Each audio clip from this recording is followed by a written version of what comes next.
problems.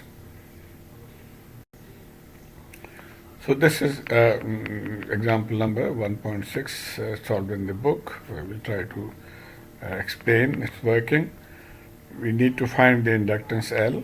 We need to find the magnetic energy stored for BC 1.0 Tesla, and we need to find the induced voltage for a 60 Hertz time varying core flux for BC 1.0 sin omega t Tesla.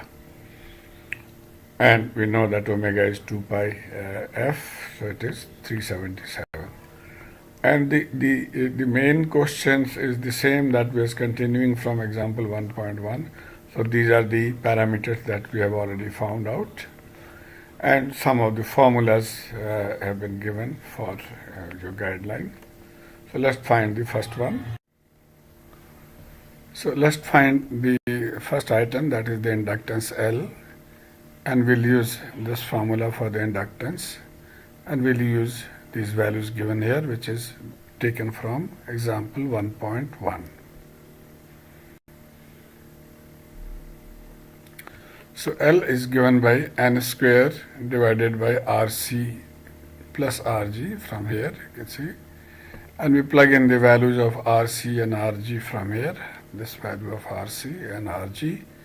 So this will be the result, which is L is equal to 0.56 Henry.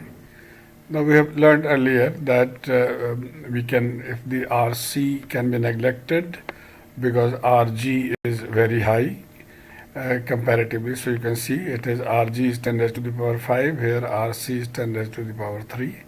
So RC can be neglected, and an approximation could be that L is equal to n square divided by RG. So RC neglected, and if you again plug in the values, you will get an answer of 0.57 Henry, which is very close to the actual calculation of 0.56 Henry. And then we come to find the magnetic energy stored for BC 1.0 Tesla. We'll use the formula, this formula, half Li square. L we have calculated from here 0.56, and the value of I is 0.8 from the previous slide, here from here 1.1 actually, and so we plug in that value and the answer will be 0.18 joule. Okay, part C is to find the induced voltage for a frequency of 60 Hertz, and when the core flux density BC is 1.0 sin omega t.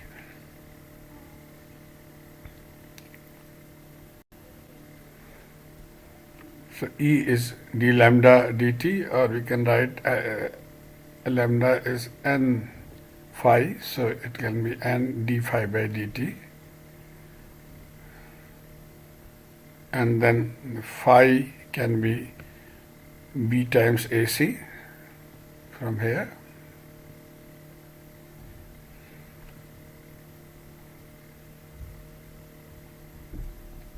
again taking AC outside, so the derivative of BC,